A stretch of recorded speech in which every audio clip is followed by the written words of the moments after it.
Today, I'm talking about the Garmin Vivoactive 3 smartwatch after 1,000 miles.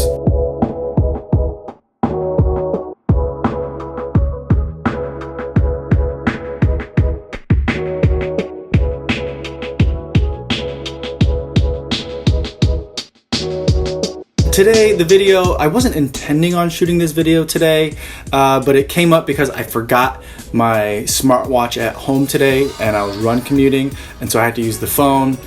So it really got me thinking about how much I'm still using this watch and how much I really love it. First things first, I'll put up the tracing from today's run. I run down the Chicago Riverwalk when I run commute home. That area is really hard. There's a lot of elevation changes from the regular grade to a lower level where the Riverwalk is. And it's in between a ton of skyscrapers. And so GPS wise, I think it's really hard to get an accurate tracing.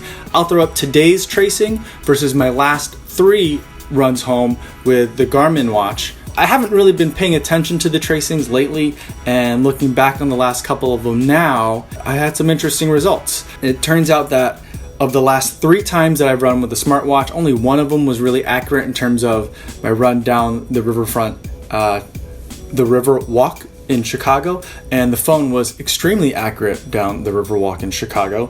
And so that begs the question, after 1,000 miles, should I even still be bothering with this thing? And the answer for me is yes, absolutely. For one thing, running, at least the way that I do, I run while listening to music, that's on the phone.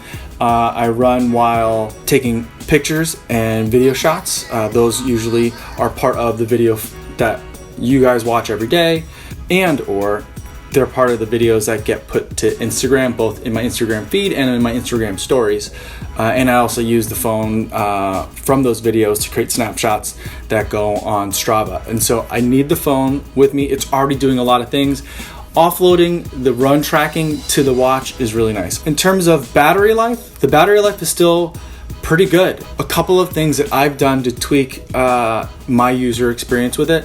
I found that there's a setting where you can automatically have it kind of like light up every time you lift your wrist. I turned that off because I found that in the winter time, I have long sleeves on, full gloves on, even full face masks on. And as I was running, I think that they would occasionally turn on or make the watch think that I was trying to see what time it was or what my paces were. And it was turning the light on, and that was draining battery extra fast. So I turned that off. And even when I do want to see what time it is, like if I'm looking down to see what time it is, I usually don't need to have the backlight on. The only time I really need it is if I'm looking at the watch in a very, very dark space. And at that point, if I need to, I could just tap the face of the watch and get it to light up. So that's one of the things that I've done.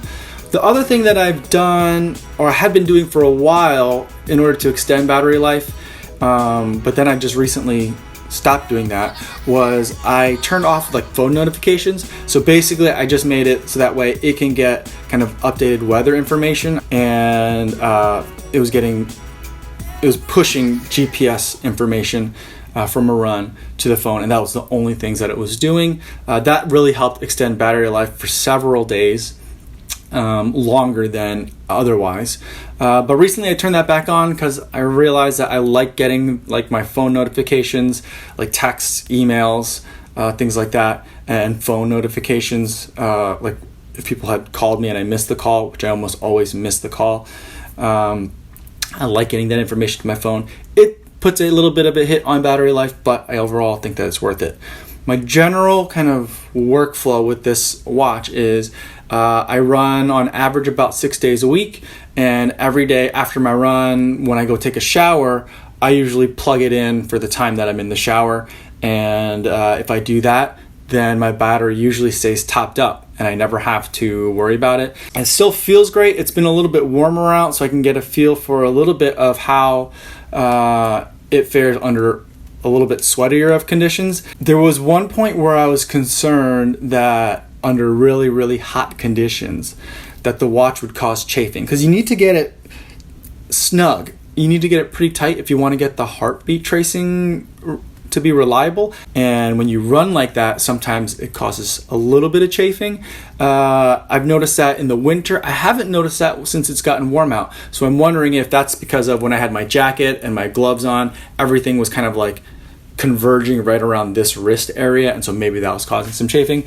I imagine that I probably will run into a little bit of chafing over the summer, but I don't think more so than any other running watch. And the last thing that I was really concerned about from a long-term perspective was smell. So after a while, after you're sweating a lot, your sweat drips down the arm, sweat comes from your wrist. I was worried that like those smells would kind of get stuck inside the watch. But that really hasn't been too much of a problem. I don't really have to spend a lot of time washing the watch or cleaning it. There's a lot of times when I've had watches before that have rubber wristbands, I've found the need to occasionally go in there and kind of like clean out all the grooves, because there's weird stuff that starts to kind of like accumulate in like the different crevices and creases and holes that are in the rubber, but I haven't found a need to do that yet. And so from an odor perspective, this is doing pretty good. I don't know if that's a problem that everyone else has with watches and wristbands and stuff like that. It's definitely a problem that I have, and it's something that I'm concerned with. But those are my overall thoughts. Let me know if you have any other questions in the comments about my thoughts from a long-term perspective. And thank you for watching, and I'll see you guys on the next one. Yo, what's going on?